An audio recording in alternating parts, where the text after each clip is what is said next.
Hello beauties, Alexandra Joy Smith here.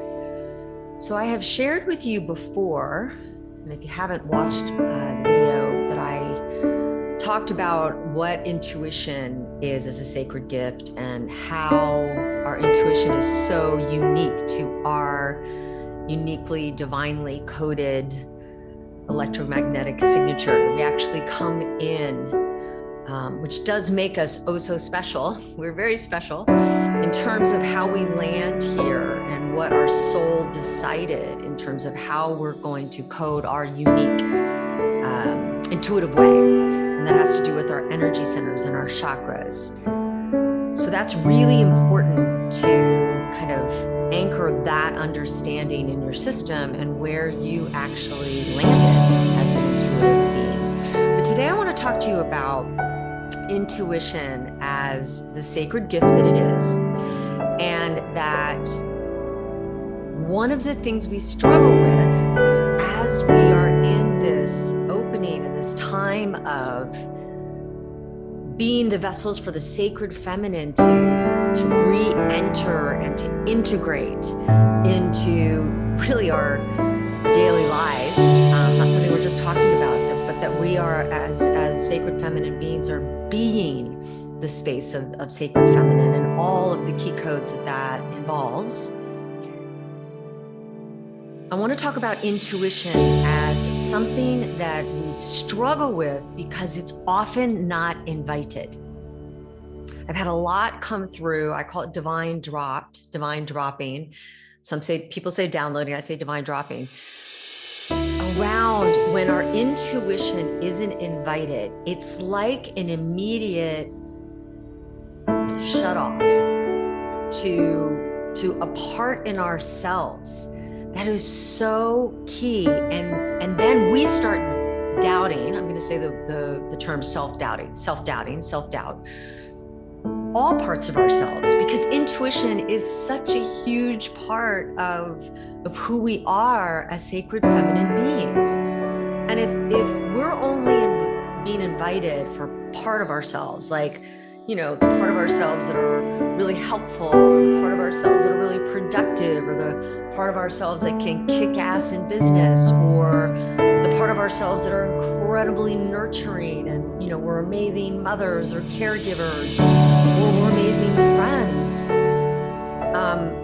But if our intuition and the intuitive side of who we are, which is such an integral part, it's like a bridge for our ownership of the sacred feminine within, and really a bridge for us experiencing that.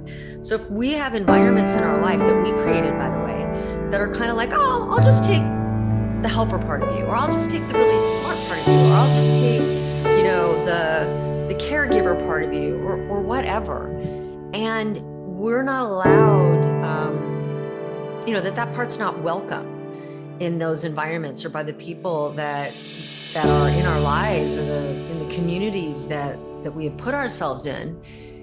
It creates a tension in ourselves. Now, by the way, we create this tension. We create this so that we can overcome it and build the neuroscaffolding that then in us anchors our intuition as something no one can ever mess with, like unmessable with. But it takes a while. And in my own experience, I put myself in so many environments around so many people, especially around old friends that, I love, but that part of me, which is such a huge part of me, I mean, besides the fact that I'm an intuitive, sacred feminine guide, yet we all have that gift as women and men, yet in men, it's the sacred feminine part. We all have that gift, but it needs to be nurtured, and it needs to be not just welcomed, but invited.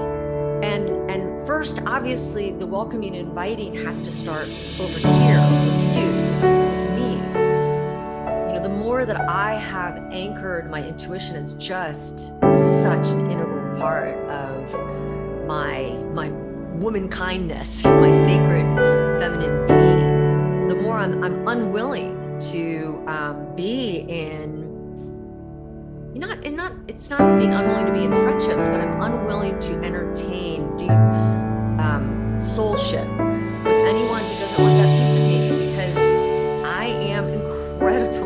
a gift. That's like my gift. It's like not being able to bring my biggest gift into the world, let alone into an environment, let alone to a friendship, let alone to a lovership, let alone to a soulship, let alone to a business meeting, or, you know, a board I might be on, or in my family.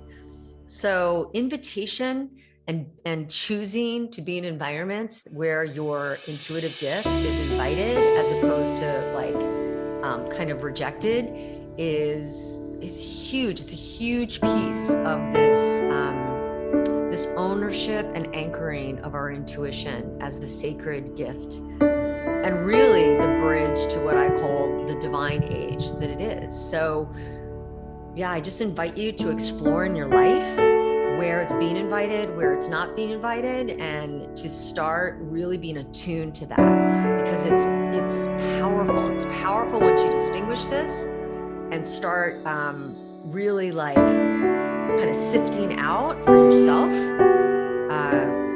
the environments that it is welcomed and honored and invited, and in order to bring it forth more and to be able to practice utilizing your intuition more, we need more of that. We need more of those opportunities. So I hope this was, or I know this was insightful, because it's been so insightful for me. And it's an ongoing ripple effect of our intuition being invited into any environments or in relationships or anything that we're a part of. So sending so much love and